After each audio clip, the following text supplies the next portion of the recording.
Assalamualaikum warahmatullahi wabarakatuh.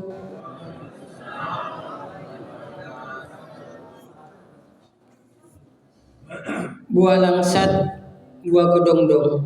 Yang semangat dong. Assalamualaikum warahmatullahi wabarakatuh.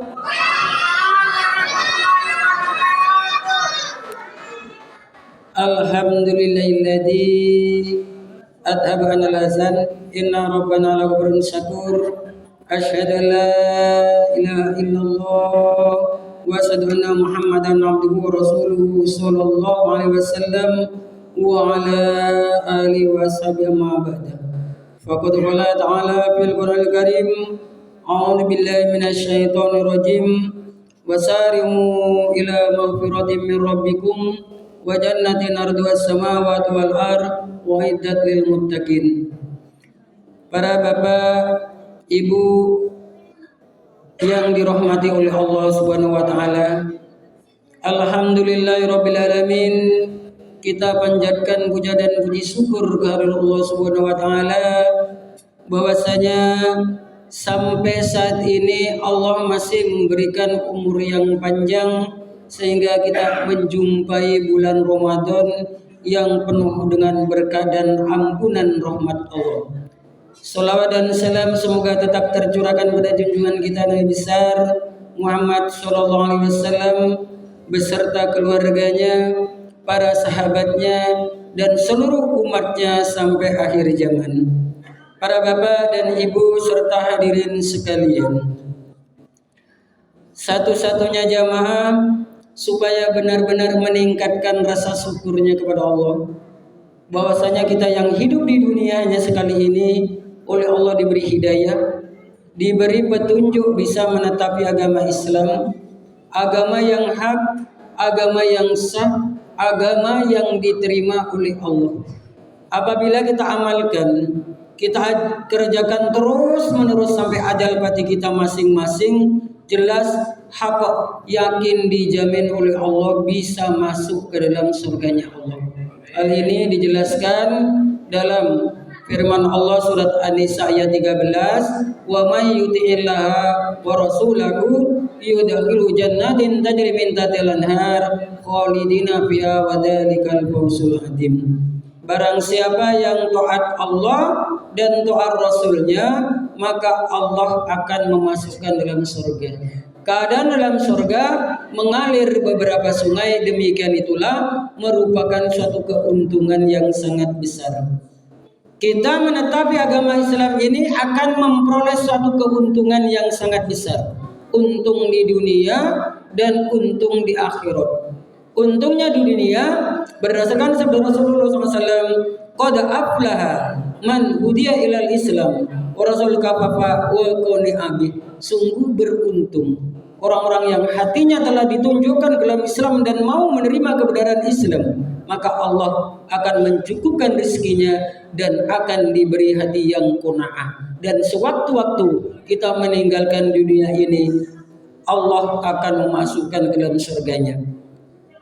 Para saudara jemaah sekalian, di dalam menetapi agama Islam ini, untuk meraih maghfirah, pengampunan, rahmat dari Allah, maka kita harus berusaha masuk Islam ini dengan sepenuh hati, dengan seluruhnya, secara kafah.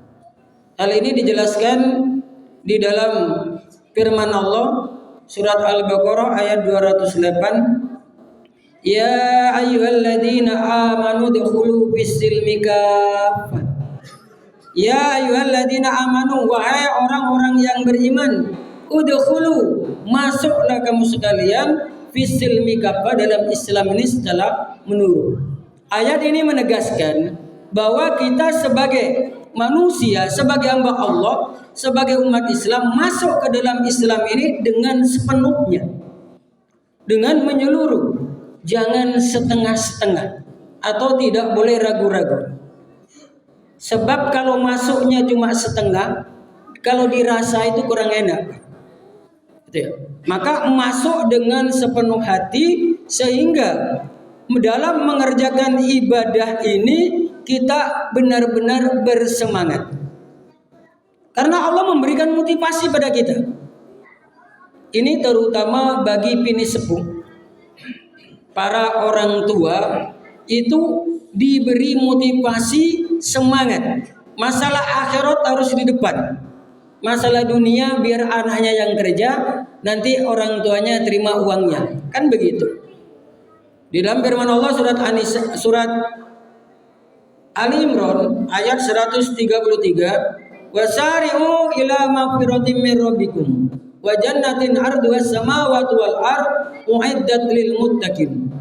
Wasari'u, bersegeralah, berlombalah untuk meraih magfirah, untuk meraih pengampunan dari Allah Subhanahu wa taala, karena surga digambarkan oleh Allah luasnya seperti langit dan bumi, dan kesemuanya diberikan terhadap orang-orang yang bertakwa. Nah, ini merupakan suatu keuntungan bagi kita karena kita ini adalah orang-orang yang bertakwa. Karakter yang bertakwa itu ada 5. Alladzina yu'minuna bil ghaib. Yang pertama adalah orang yang yakin terhadap yang gaib.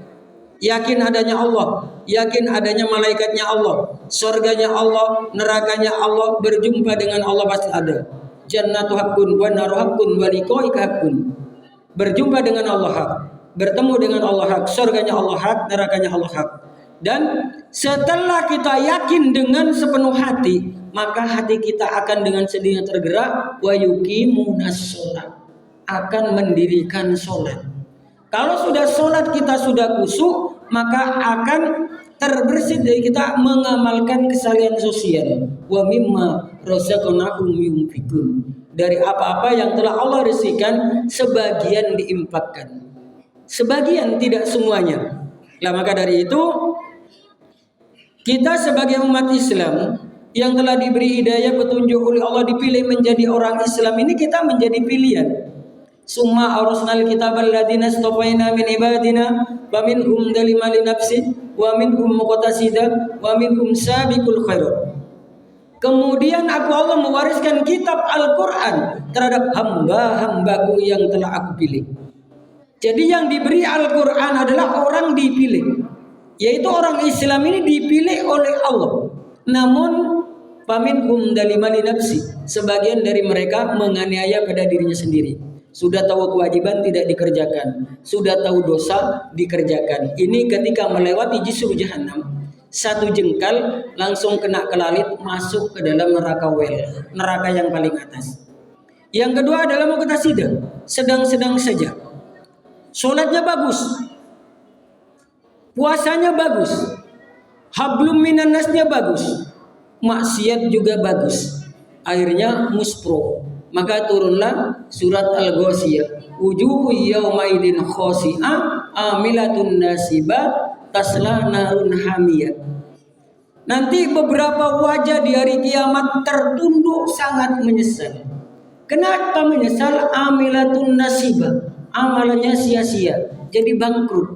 Banyak amalnya, tapi karena setelah dihitung dengan maksiatnya, lebih banyak maksiatnya, akhirnya bangkrut. Akhirnya dimasukkan ke dalam neraka hawiyah, di bawahnya neraka wail. Itu neraka hawiyah, di bawahnya neraka wail, neraka yang kedua. Nah, maka dari yang ketiga adalah sabiqum bil khairat binillah, orang yang selalu berlomba-lomba dalam kebaikan dengan izin Allah. Karena apa? Islam ke depan ini tantangan semakin besar di era globalisasi ini. Tantangan inilah sebagai ujian, cobaan dari Allah yang diberikan kepada kita. Allah menguji, mencoba pada kita ini ada tujuannya. Tujuannya terjawab dalam surat At-Tabarak, alladzi khalaqal mauta wal hayata liyabluwakum ayyukum ahsanu amala. Allah adalah zat yang telah menjadikan kematian dan kehidupan yang tujuannya untuk mengetahui siapakah yang terbaik amalnya. Ujian Allah ini tujuannya untuk meningkatkan kualitas keimanan dan ketakwaan kita kepada Allah. Dalam menjalani kehidupan di dunia ini, sampai ajal menjemput, Allah akan memberikan ujian dan cobaan kepada kita semua. Terkadang manusia diuji dengan hal-hal yang sangat menyenangkan, terkadang pula diuji dengan hal-hal yang tidak menyenangkan. Seiring dengan kejadian yang kita alami dalam kehidupan sehari-hari yang kesemuanya tidak terlepas dari qadar Allah, maka hati yang ridho dan sikap yang benar dalam menerima qadar Allah ini harus kita praktekkan dalam kehidupan sehari-hari. Sehingga bila suatu saat Allah menguji dengan mendatangkan qadar dalam bobot yang lebih baik, sudah mempunyai landasan keimanan dan ketakwaan yang kuat dalam menghadapinya.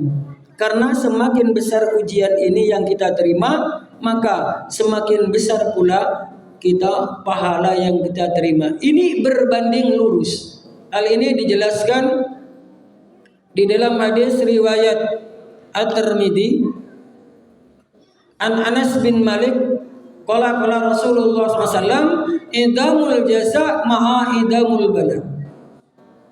Besarnya ujian, besarnya cobaan, juga besarnya pahala. Wa inna Allah idza ahabba qauman ibadalahum. Dan ketika Allah cinta pada suatu kaum, maka ibadalahum, dicoba mereka. Paman radiya falahu ridho. Maka barang siapa yang ridho, maka Allah juga ridho. Paman sakuto falahu suto. Maka barang siapa yang murka, maka Allah juga murka. Olehnya itu, kita harus sabar di dalam menerima ujian dari Allah Subhanahu wa taala. Sabar tanpa batas. Tidak ada batasnya sabar. Di dalam surat Ali Imran ayat 200 itu, ya ayyuhalladzina amanu sabiru wasabiru warabitu wattaqullaha la'allakum turhamun. Jadi wahai orang-orang yang beriman, isbiru, bersabarlah, wasabiru, dan menyabar-nyabarkanlah. Tidak sabar, disabar-sabarkan. Disabar-sabarkan dan sambunglah. Maksudnya menyambung famili. Jadi agar apa? Agar kita dicintai oleh Allah Subhanahu wa taala. Dan ujian manusia yang diberikan kepada Allah sesuai dengan porsinya, berbeda-beda setiap manusia. Hal ini dijelaskan di dalam hadis riwayat At-Tirmidzi kitab Zuhud dari Abi Hurairah. An Abi Hurairah qala Rasulullah SAW, ma yazalul bala'u bil mu'mini wal mu'minat bi nafsi wa waladihi wa malihi hal tayaqallahu ma'alai khati'ah. Tidak henti-hentinya cobaan menimpa pada orang iman laki-laki dan pada orang iman perempuan dengan hartanya. Dicoba dengan hartanya, dijadikan orang kaya. Mau mengimpakkan hartanya ke sabilillah atau tidak? Dicoba dengan anaknya. Anaknya umpamanya punya anak 5, yang 4 bagus, tapi yang 1 balelo. Selalu melanggar hukum, dikasih tahu. Ini ujian. Nah, kita hanya memberikan nasihat padanya. Umpamanya, karena semua yang menyadarkan Allah. Kewajiban kita memberikan nasihat. Kalau nasihat kita tidak diterima, maka sudah nanti tanggungan Allah Subhanahu wa taala apabila sudah balik. Nah, di situ itu sudah tanggungan dari Allah, kita sudah tidak dipertanyakan lagi nanti di akhirat. Maka dari itu mari kita sebagai orang iman, orang yang telah diberi hidayah, diberi petunjuk oleh Allah, sabar menghadapi ujian dan cobaan dari Allah. Karena tantangan ke depan sebagian besar. Lam ya'ti 'alaikum amun illa ba'dahu sarmin. Tidak datang padamu 1 tahun kecuali tahun sebelumnya lebih jelek dari tahun sesudahnya. Maka dari itu global, tantangan globalisasi ini berbagai macam ilmu pengetahuan, tapi berbanding terbalik dengan akhirat. Maka dari itu mari kita tingkatkan kualitas keimanan dan ketakwaan kita kepada Allah, sehingga dari waktu ke waktu keimanan kita semakin meningkat, yang pada akhirnya Allah semakin cinta pada kita. Kalau Allah cinta pada kita, yuhibbukum wa yaghfir lakum dzunubakum wallahu ghafurur rahim. Apabila Allah telah cinta pada kamu sekalian, maka Allah akan mengampuni dosa-dosa kamu sekalian, karena Allah Maha Pengampun lagi Penyayang. Dan yang terakhir adalah LKMD. Lebih kurang mohon dimaafkan. Assalamualaikum warahmatullahi wabarakatuh.